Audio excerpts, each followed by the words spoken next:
بسم الله الرحمن الرحيم. الحمد لله الذي أنزل على عبده الكتاب ولم يجعل له عوجا قيما لينذر بأسا شديدا من لدنه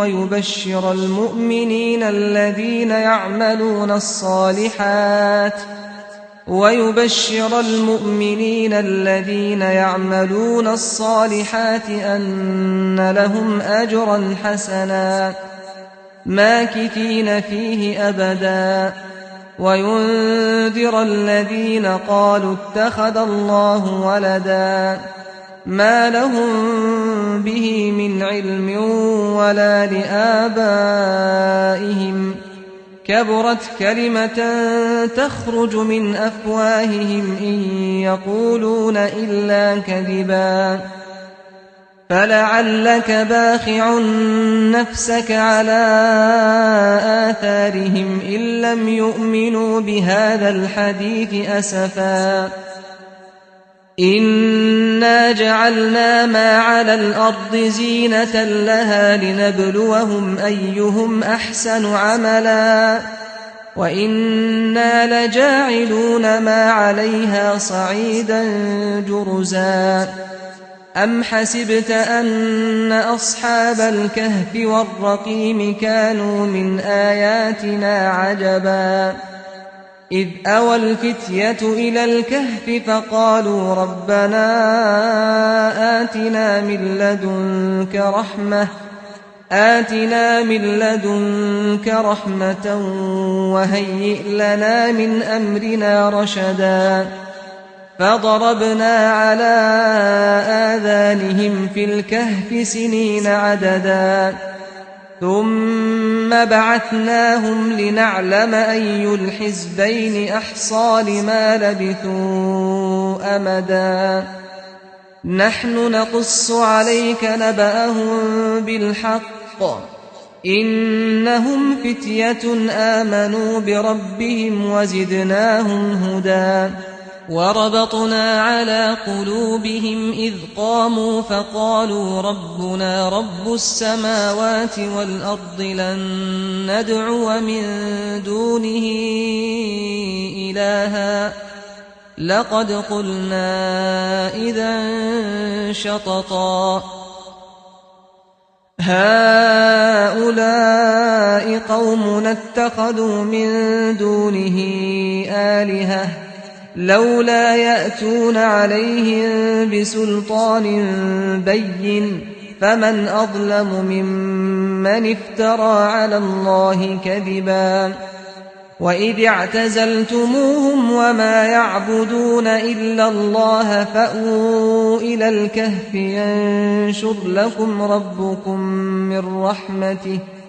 ينشر لكم ربكم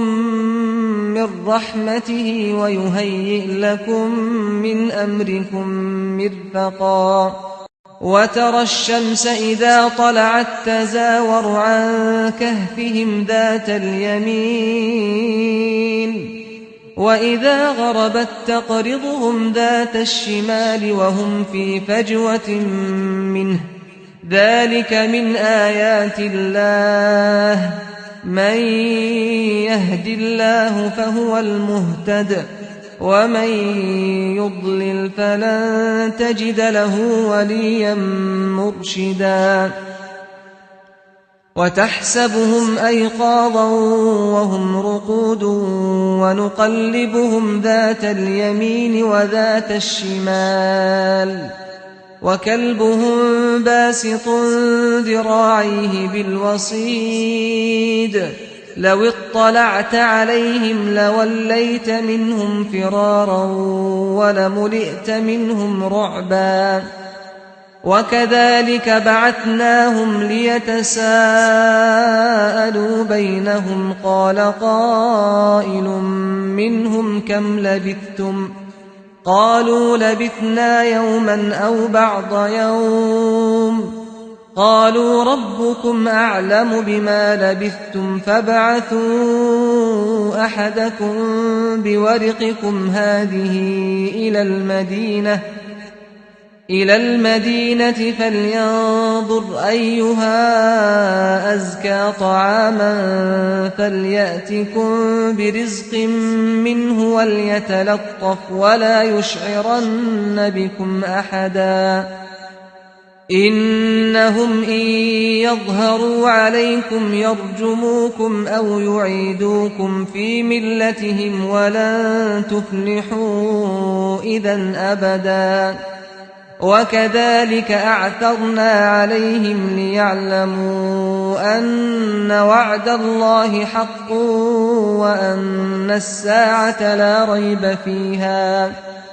وأن الساعة لا ريب فيها إذ يتنازعون بينهم أمرهم فقالوا ابنوا عليهم بنيانا ربهم أعلم بهم قال الذين غلبوا على أمرهم لنتخذن عليهم مسجدا سيقولون ثلاثة رابعهم كلبهم ويقولون خمسة سادسهم كلبهم رجما بالغيب ويقولون سبعة وثامنهم كلبهم قل ربي أعلم بعدتهم ما يعلمهم إلا قليل فلا تمار فيهم إلا مراء ظاهرا ولا تستفت فيهم منهم أحدا ولا تقولن لشيء إني فاعل ذلك غدا إلا أن يشاء الله واذكر ربك إذا نسيت وقل عسى أن يهديني ربي لأقرب من هذا رشدا ولبثوا في كهفهم 300 سنين وازدادوا 9 قل الله أعلم بما لبثوا له غيب السماوات والأرض أبصر به وأسمع ما لهم من دونه من ولي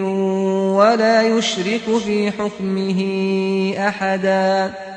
واتل ما أوحي إليك من كتاب ربك لا مبدل لكلماته ولن تجد من دونه ملتحدا واصبر نفسك مع الذين يدعون ربهم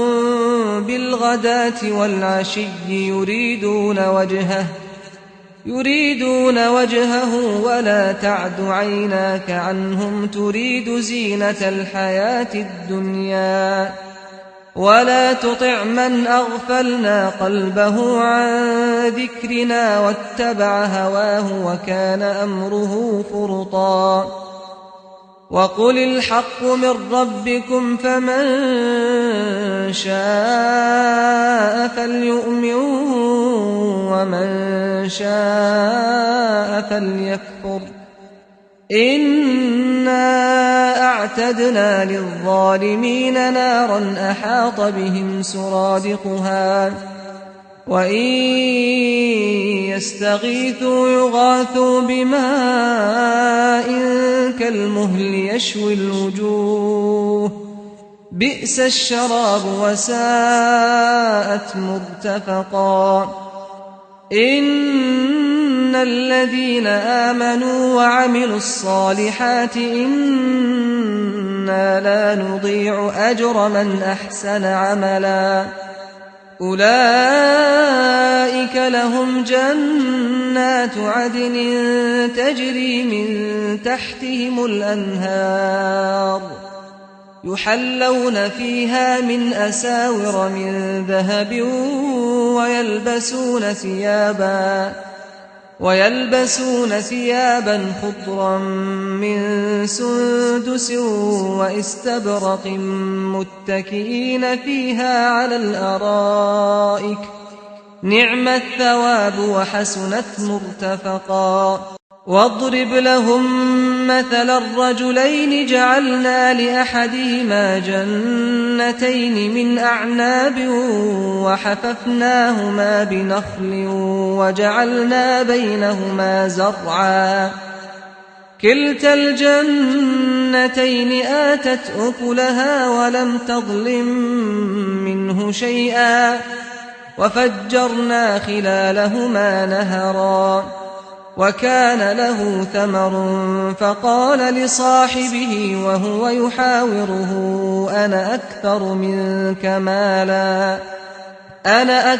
منك مالا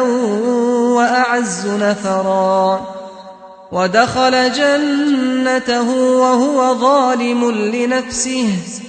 قال ما أظن أن تبيد هذه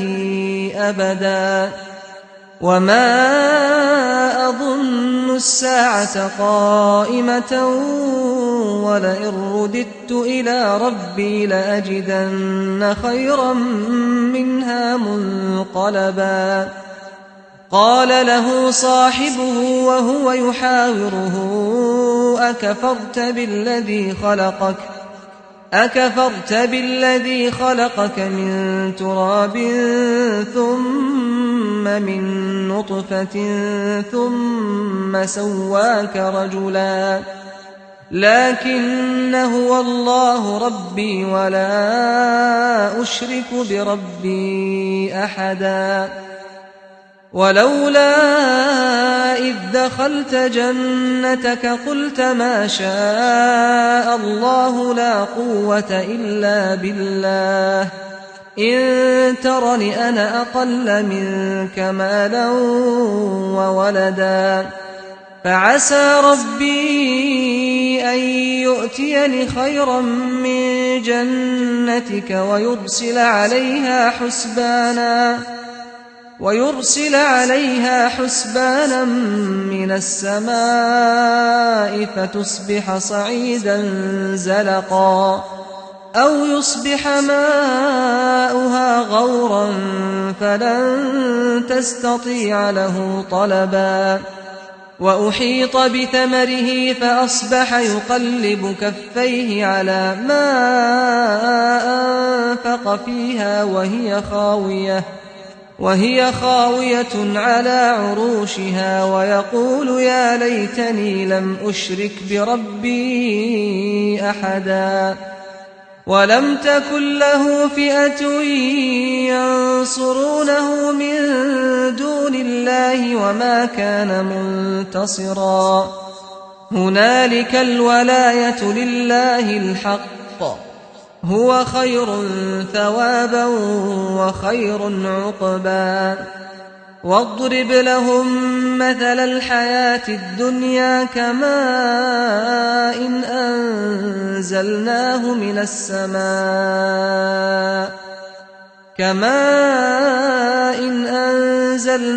من السماء فاختلط به نبات الأرض فأصبح هشيما تذروه الرياح وكان الله على كل شيء مقتدرا المال والبنون زينة الحياة الدنيا والباقيات الصالحات خير عند ربك ثوابا وخير أملا ويوم نسير الجبال وترى الأرض بارزة وحشرناهم فلم نغادر منهم أحدا وعرضوا على ربك صفا لقد جئتمونا كما خلقناكم أول مرة بل زعمتم أن لن نجعل لكم موعدا ووضع الكتاب فترى المجرمين مشفقين مما فيه ويقولون يا ويلتنا ما لهذا الكتاب لا يغادر صغيرة ولا كبيرة إلا أحصاها ووجدوا ما عملوا حاضرا ولا يظلم ربك أحدا وإذ قلنا للملائكة اسجدوا لآدم فسجدوا إلا إبليس كان من الجن ففسق عن أمر ربه أفتتخذونه وذريته أولياء من دوني وهم لكم عدو بئس للظالمين بدلا ما أشهدتهم خلق السماوات والأرض ولا خلق أنفسهم وما كنت متخذ المضلين عضدا ويوم يقول نادوا شركائي الذين زعمتم فدعوهم فلم يستجيبوا لهم وجعلنا بينهم موبقا ورأى المجرمون النار فظنوا أنهم مواقعوها ولم يجدوا عنها مصرفا ولقد صرفنا في هذا القرآن للناس من كل مثل وكان الإنسان أكثر شيء جدلا وما منع الناس أن يؤمنوا إذ جاءهم الهدى ويستغفروا ربهم إلا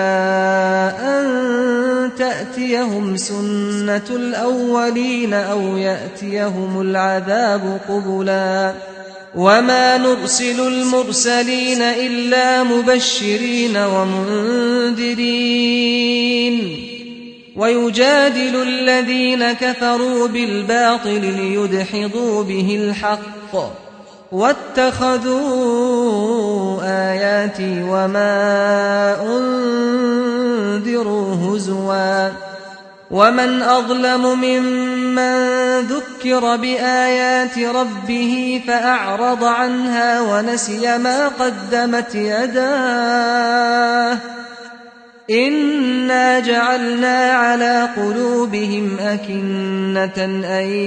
يفقهوه وفي آذانهم وقرا وإن تدعهم إلى الهدى فلن يهتدوا إذا أبدا وربك الغفور ذو الرحمة لو يؤاخذهم بما كسبوا لعجل لهم العذاب بل لهم موعد لن يجدوا من دونه موئلا وتلك القرى أهلكناهم لما ظلموا وجعلنا لمهلكهم موعدا وإذ قال موسى لفتاه لا أبرح حتى أبلغ مجمع البحرين أو أمضي حقبا فلما بلغا مجمع بينهما نسيا حوتهما فاتخذ سبيله في البحر سربا فلما جاوزا قال لفتاه آتنا غداءنا لقد لقينا من سفرنا هذا نصبا قال أرأيت إذ أوينا إلى الصخرة فإني نسيت الحوت وما أنسانيه إلا الشيطان أن أذكره واتخذ سبيله في البحر عجبا قال ذلك ما كنا نبغي فارتدا على آثارهما قصصا فوجدا عبدا من عبادنا آتيناه رحمة من عندنا وعلمناه من لدنا علما قال له موسى هل أتبعك على أن تعلمني مما علمت رشدا قال إنك لن تستطيع معي صبرا وكيف تصبر على ما لم تحط به خبرا قال ستجدني إن شاء الله صابرا ولا أعصي لك أمرا قال فإن اتبعتني فلا تسألني عن شيء حتى أحدث لك منه ذكرا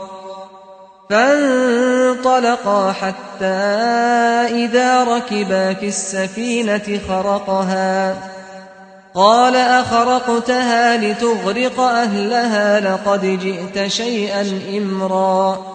قال ألم أقل إنك لن تستطيع معي صبرا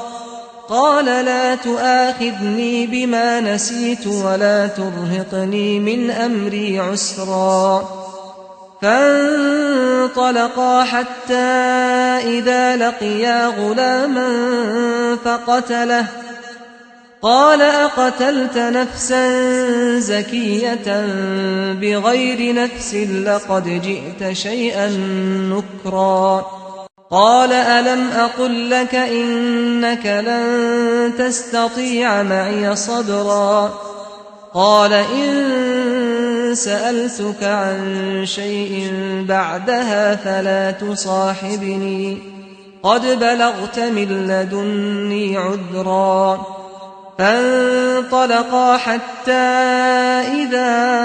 أتيا أهل قرية استطعما أهلها فأبوا أن يضيفوهما فوجدا فيها جدارا يريد أن ينقض فأقامه قال لو شئت لاتخذت عليه أجرا قال هذا فراق بيني وبينك سأنبئك بتأويل ما لم تستطع عليه صبرا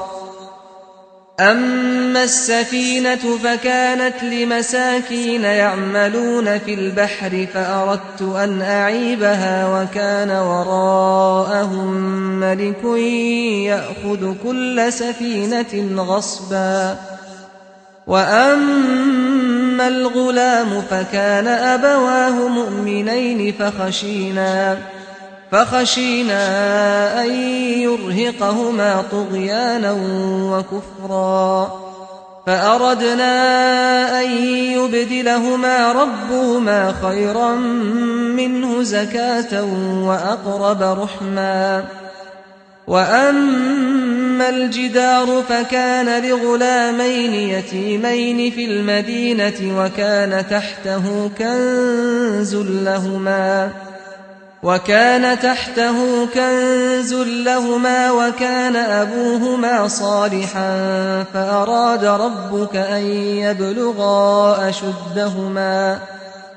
فأراد ربك أن يبلغا أشدهما ويستخرجا كنزهما رحمة من ربك وما فعلته عن أمري ذلك تأويل ما لم تسطع عليه صبرا ويسألونك عن ذي القرنين قل سأتلو عليكم منه ذكرا إنا مكنا له في الأرض وآتيناه من كل شيء سببا فأتبع سببا حتى إذا بلغ مغرب الشمس وجدها تغرب في عين حمئة ووجد عندها قوما قلنا يا ذا القرنين إما أن تعذب وإما أن تتخذ فيهم حسنا قال أما من ظلم فسوف نعذبه ثم يرد إلى ربه فيعذبه عذابا نكرا وأما من آمن وعمل صالحا فله جزاء الحسنى وسنقول له من أمرنا يسرا ثم أتبع سببا حتى إذا بلغ مطلع الشمس وجدها تطلع على قوم لم نجعل لهم من دونها سترا كذلك وقد أحطنا بما لديه خبرا ثم أتبع سببا حتى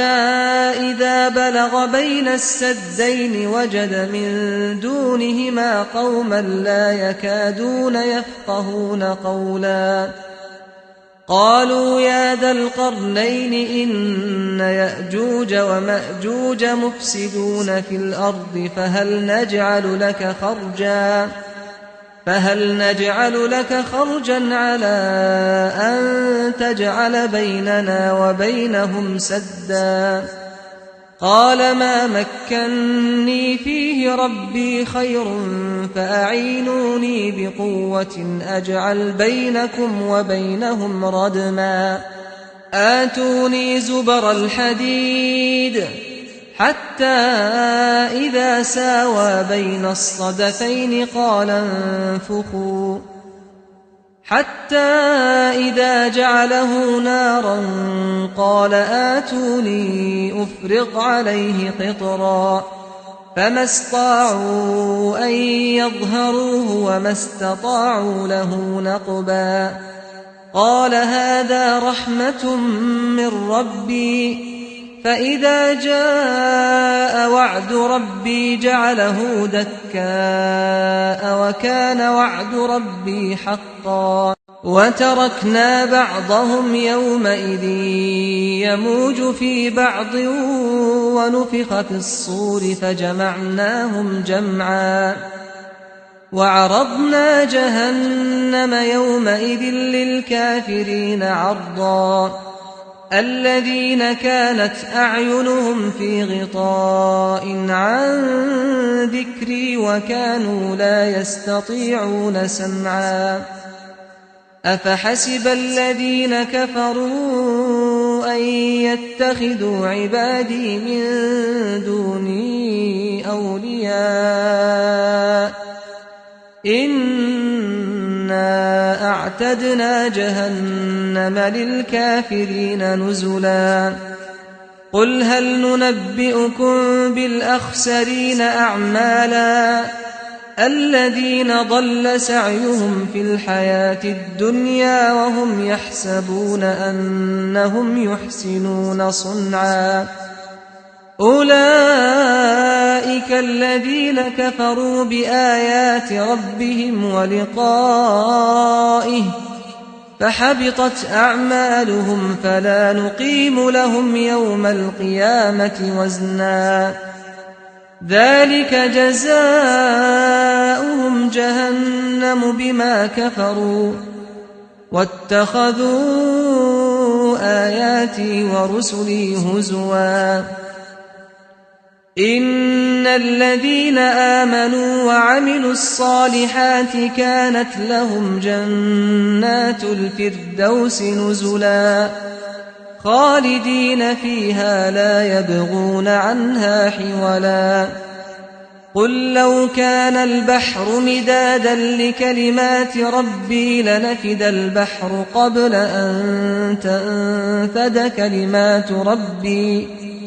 ولو جئنا بمثله مددا قل إنما أنا بشر مثلكم يوحى إلي أنما إلهكم إله واحد فمن كان يرجو لقاء ربه فليعمل عملا صالحا ولا يشرك بعبادة ربه أحدا